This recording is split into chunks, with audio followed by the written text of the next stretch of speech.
You did an amazing job. Look at what you did. Look at what you did. You have inspired me tonight, and I thank you for giving me a place to tell my story. Once again, everyone, my name is Marjorie, and I am a breast cancer survivor.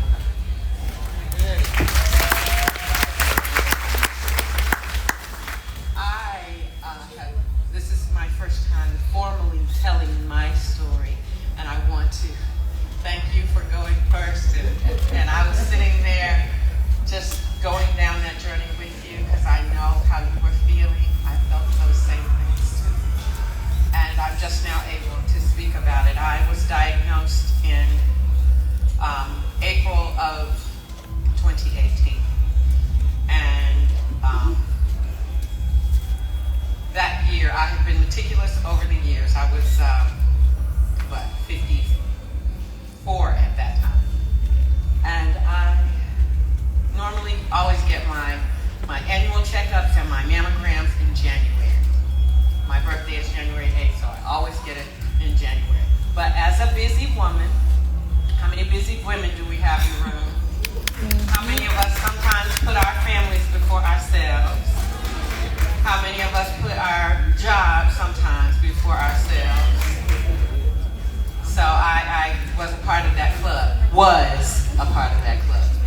So I traveled during the holidays that year for Christmas and New Year's, and I stayed on out of town for my birthday.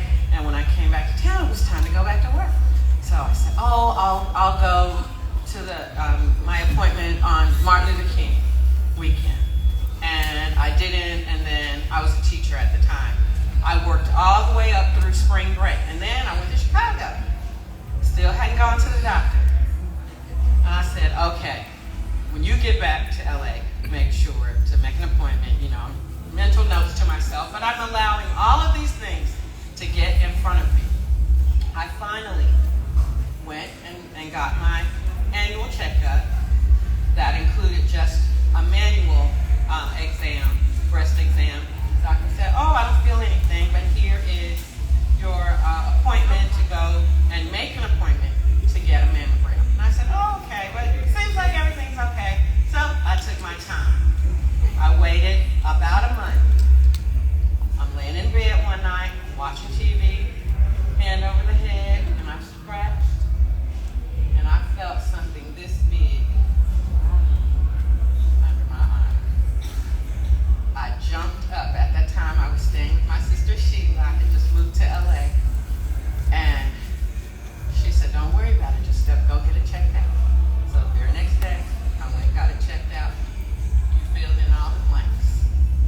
They did the mammogram. They were like, excuse me, could you just go sit over there? They went and got somebody else. I'm like, this is not good. Same thing. Biopsy, the same day. I'm like, this is not good. Went to work. Now this is what was hard. You said you got your news while you were driving in a car. I was a teacher, and it was midday. They told me I could come to the doctor that morning or anytime between 8:30 and 4:30. That's school time. I said, don't worry, I'll call you. So when I got lunchtime, I made a phone call. And it was lunchtime. Children were outside of the room. And I had two little girls. They used to always come and try to eat lunch with me. I said, no, you can't come in here today. I have something I have to do. And they stood outside the door and they just peeked in. Miss Marjorie, can we come in there with you? And I'm like, no, sweetheart, go play. I got the news. And you get these long words explaining your diagnosis. And I said, excuse me, let me write that down. And my mom was just spiraling. She said, yes, you have breast cancer, just as you said, in your right breast. I'm at work. I wrote it all down. She said, you need to come in as soon as possible so we can begin your treatment plan. I was like, well, there's only 2 more weeks. She said, no, you need to come in tomorrow. The children were outside. I put my head down on the desk and I just started a little bit of crying. I felt so low.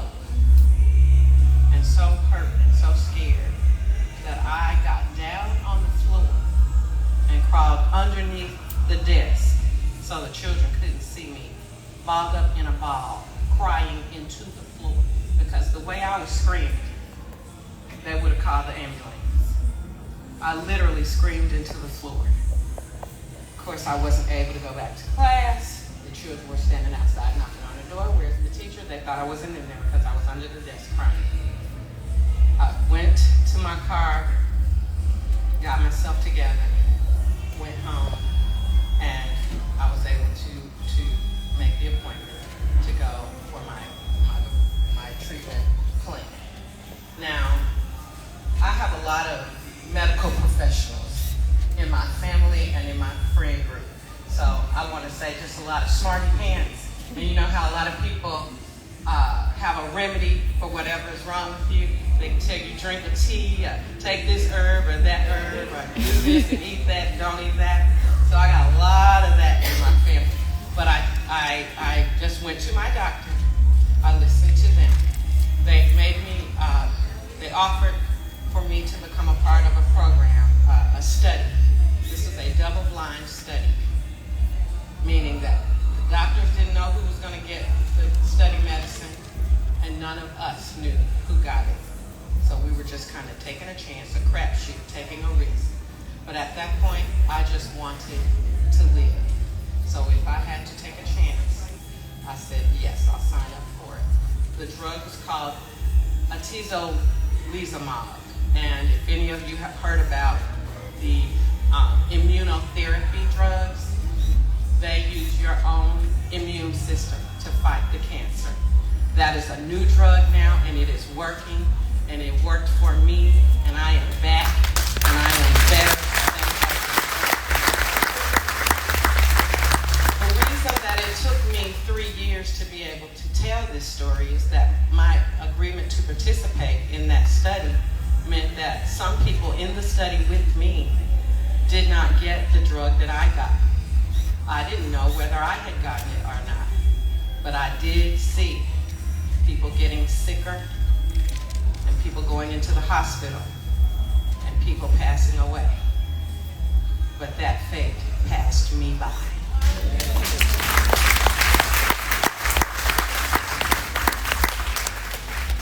So moving forward, I just want to give some encouragement to anybody in the room who is going through that journey right now.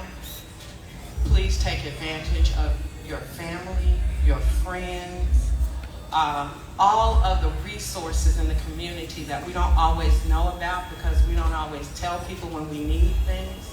The American Cancer Society, I received free lift rides for about 6 months so that I wouldn't have to drive myself to the hospital for my chemo treatments. I received free wigs, free makeup, free makeovers, clothes, blankets, hats. I did all of those things while I was on disability for almost a year. That time, although it was because I was going through the treatments, but I needed that rest. I needed that peace. I needed that quiet.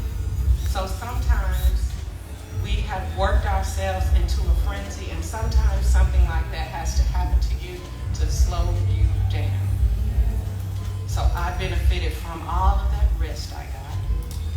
And now that I'm on the other side of that journey, you saw people up here dancing today. I celebrate every day. Every day. Celebrate the little things. Celebrate the little things. And just continue to support each other. Love yourself first. Love those around you. Take advantage of